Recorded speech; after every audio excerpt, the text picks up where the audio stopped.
নমস্কার বন্ধুরা, চলে এলাম টেস্টি টিপস ফুড চ্যানেলে। তো আজকে আমার রেসিপিতে থাকছে মোচা রান্না।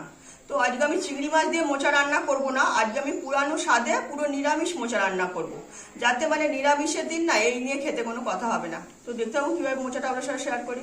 তো দেখতেই পাচ্ছেন আমি এখানে মোচা একটু বড় বড় করে পিস করে কেটেছি। এই কারণেই কেটেছি খাবারটা যখন খাওয়া হবে না হালকা মুখে লাগবে, তবেই কিন্তু মোচার স্বাদটা বোঝা যাবে। একদম ছোট ছোট করে মোচা কাটলে পরে কিন্তু মোচার স্বাদ আর তখন আর পাওয়া যায় না রান্না হয়ে গেলে আর কি। তো সেই জন্য একটু বড় বড় করে মোচা আর কি কেটে নুন হলুদ দিয়ে ভালো করে ধুয়ে নিয়ে একদম রেখে দিয়েছি। এখানে সঙ্গে নিরামিষ যেহেতু তো ছোলা দেবো, তো ছোলাও ভিজানো ছিল, তো ছোলা ভিজিয়ে রেখেছিলাম। সঙ্গে ডুমো ডুমো করে আলু কেটে রেখেছি। আর নিরামিষ খাবার যেহেতু অবশ্যই আমি নারকেল কোড়ানো দিয়ে বানাবো, তাই যেহেতু চিংড়ি মাছ দেবো না, নারকেল কোড়া, টমেটো এইসব, তারপরে মশলা যা দেবো তো দেখাতেই থাকবো, তো দেখতে থাকবো। তো মোচাটাকে প্রথমে সবার ফার্স্ট আমি ভাপ দিয়ে নেবো। এর মধ্যে কড়াইতে জলও দিয়ে দিয়েছি, জল ফুটছে, এর মধ্যে আমি পরিমাণ মতো নুন দিয়ে দিলাম।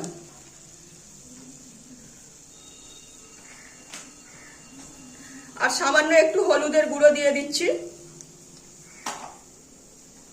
এবার আমি এই যে ধুয়ে রাখা মোচাটা এর মধ্যে ছেড়ে দিলাম।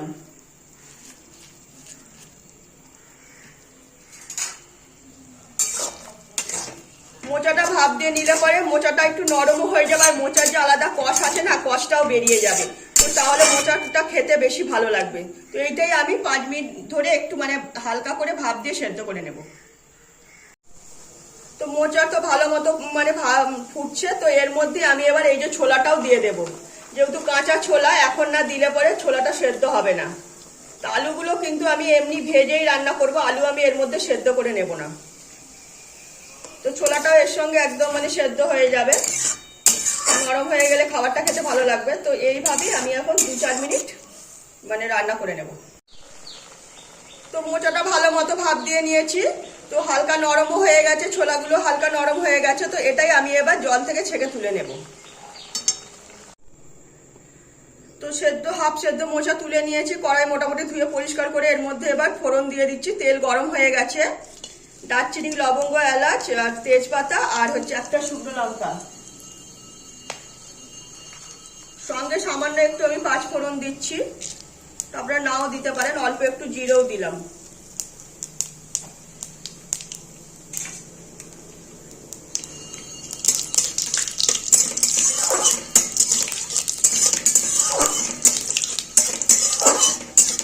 তো ফোড়নটা ভাজা হয়ে গেছে, এর মধ্যে আমি এই যে কেটে রাখা আলুগুলো ছেড়ে দেব।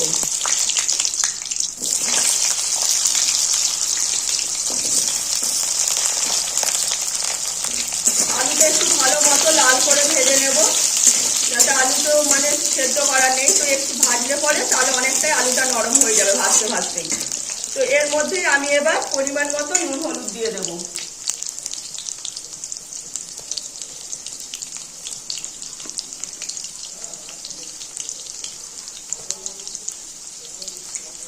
দিয়ে দিয়েছি। তো কিছুক্ষণ আমি এখন 1-2 মিনিট একটু নাড়াচাড়া করে আলুটা একটু ভালো মতো ভেজে নেব।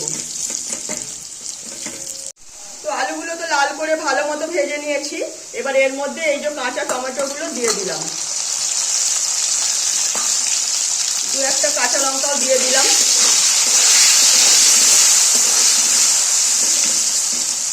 এবার এর মধ্যে আমি এক এক করে মশলা দিয়ে দেব। পরিমাণ মতো আদা বাটা দিয়ে দিচ্ছি। যেহেতু ভাজা মশলা ব্যবহার করবো তাই জন্য অল্প অল্প মশলা দেবো। 1 চামচ ধনের গুঁড়ো দিলাম, 1 চামচ জিরের গুঁড়ো দিচ্ছি, 1 চামচের কম লঙ্কার গুঁড়ো দিলাম, আর অল্প একটু হলুদের গুঁড়ো। সঙ্গে ব্যালেন্স মতো একটু চিনি দেব।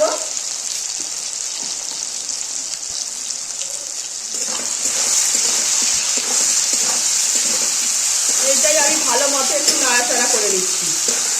আর একটু কালারটা ঠিক আসার জন্য অল্প একটু আমি এর মধ্যে কাশ্মীরি লঙ্কার গুঁড়ো দিচ্ছি।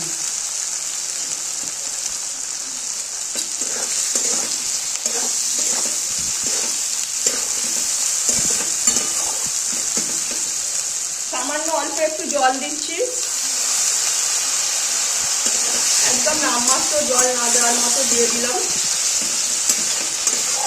এবার এর মধ্যেই আমি এবার এই যে মোচাটা এখনই ছেড়ে দেব, হাফ সেদ্ধ করা মোচাটা।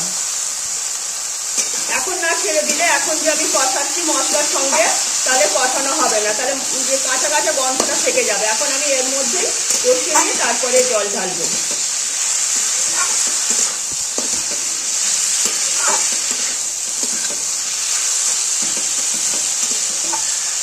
এইভাবে আমি এখন কিছুক্ষণ নাড়াচাড়া করে ভালো মতো তেল ছাড়া এসে যাওয়া পর্যন্ত ওয়েট করবো। তো মশলার আলুর সঙ্গে মোচাটাও ভালো মতো কষিয়ে নিয়েছি, তো একদম কতটা কমে গেছে, তো তেল ছেড়ে দিচ্ছে। এবার এর মধ্যে আমি এবার জল ঢেলে দিলাম।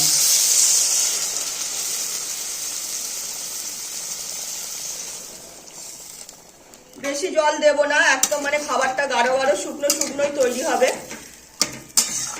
তো একটু হালকা করে আগে প্রথমে মানে সেদ্ধ করে নেব, তারপরে কি মশলা দেবো, নারকেল কোড়াটা কখন দেবো সেটাও দেখাতে থাকবো।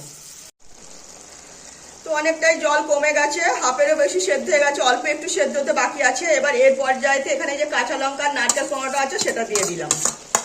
এখন নারকেল কোড়াটা না দিলে পরে এর সঙ্গে মিশবে না, আর নারকেলটাও তো একটু সেদ্ধ হতে হবে, টেস্টের সঙ্গে মিশতে হবে। তো সেই বুঝেই এখনই নারকেল কোড়াটা দিয়ে দিলাম।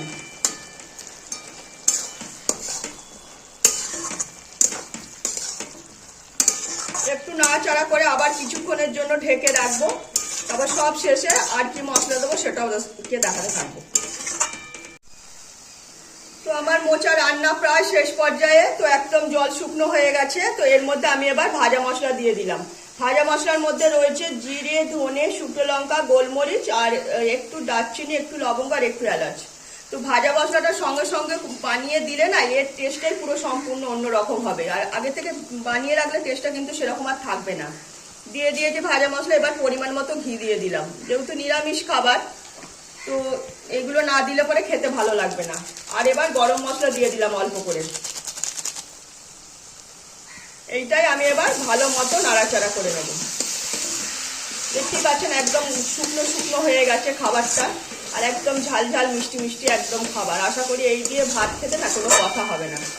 চিংড়ি মাছ দিয়ে তো আমরা সবসময় খাই, কিন্তু আমি মনে করি চিংড়ি মাছের থেকেও না এইভাবে নিরামিষ খাবারটা টেস্ট সম্পূর্ণ আলাদা, পুরো মোচা স্বাদটা পাওয়া যায়। তো খাবার পুরো রেডি হয়ে গেছে, আমি এটা এবার নামিয়ে নেব। তো দেখলেন কত সিম্পল পদ্ধতিতে আজকে আমার নিরামিষ মোচার ঘন্ট একদম তৈরি হয়ে গেল। আগেই আমি বলেছিলাম মোচাটা একটু বড় বড় করে পিস কেটেছি, এই কারণে মানে খাবার সময় যখন মুখে লাগবে না তবেই মোচার টেস্টটা পাওয়া যাবে। একদম ঝিরিঝিরি করে মোচা কাটলে কিন্তু খাওয়ার সময় মুখের টেস্টটা আর পাওয়া যায় না। তো সেই বুঝে আজকে আমি বড় বড় করে একটু মোচাটা কেটেছি, যাতে মানে খেতে দারুণ লাগে। তো নিরামিষ খাবার আশা করি এই দিয়ে না নিরামিষের দিন তো কোনো কথাই হবে না। তো একদম সবকিছু ব্যালেন্স মতো সবকিছু ঠিকঠাক দিয়ে বানালে না, তো ভাত তো কোনো খাওয়াই যাবে, উল্টে রুটিও এই দিয়ে খাওয়া যেতে পারে। তো একদম পুরানো স্বাদে মোচাটা একদম মোচার ঘন্ট রান্না করে আপনাদের সামনে দেখালাম। তো একদম টমেটোটা আমি দিয়েছি এই কারণে যে একটু বেশ হালকা টকটক থাকবে। তো আপনারা টমেটোটা না দিলে নাও দিতে পারেন, তাতে কোনো অসুবিধা নেই। নিজের মতো সবকিছু ব্যালেন্স মতো ঠিকঠাক নুন মিষ্টি ঝাল সবকিছু ব্যালেন্স মতো কিন্তু দিতে হবে, তবেই কিন্তু খাবারটা খেতে ভালো লাগবে। আর ভাজা মশলাটা এবারে সঙ্গে সঙ্গে ভেজে গুঁড়িয়ে নিয়ে আর কি এর মধ্যে ছড়ালে না এর টেস্টটা দ্বিগুণ হয়ে যাবে। আগে থেকে ভাজা মশলা করে রেখে মোচার মধ্যে দিলে কিন্তু সেই টেস্টটা আর পাবেন না। আর অবশ্যই ঘি দিতে হবে, যেহেতু নিরামিষ খাবার, ঘি মিষ্টি ভাজা মশলা অল্প একটু গরম মশলা, তো সবকিছু দিয়ে আমার তৈরি হয়ে গেল মোচার ঘন্ট। তো রেসিপিটা সম্পূর্ণ আমি আমার মতো করে বানালাম। তো ভালো লাগলে লাইক শেয়ার কমেন্ট সাবস্ক্রাইব করুন আমার চ্যানেলটাকে। তো আজকের মতো আমার রেসিপি এখানেই শেষ করলাম, সবাই ভালো থাকবেন।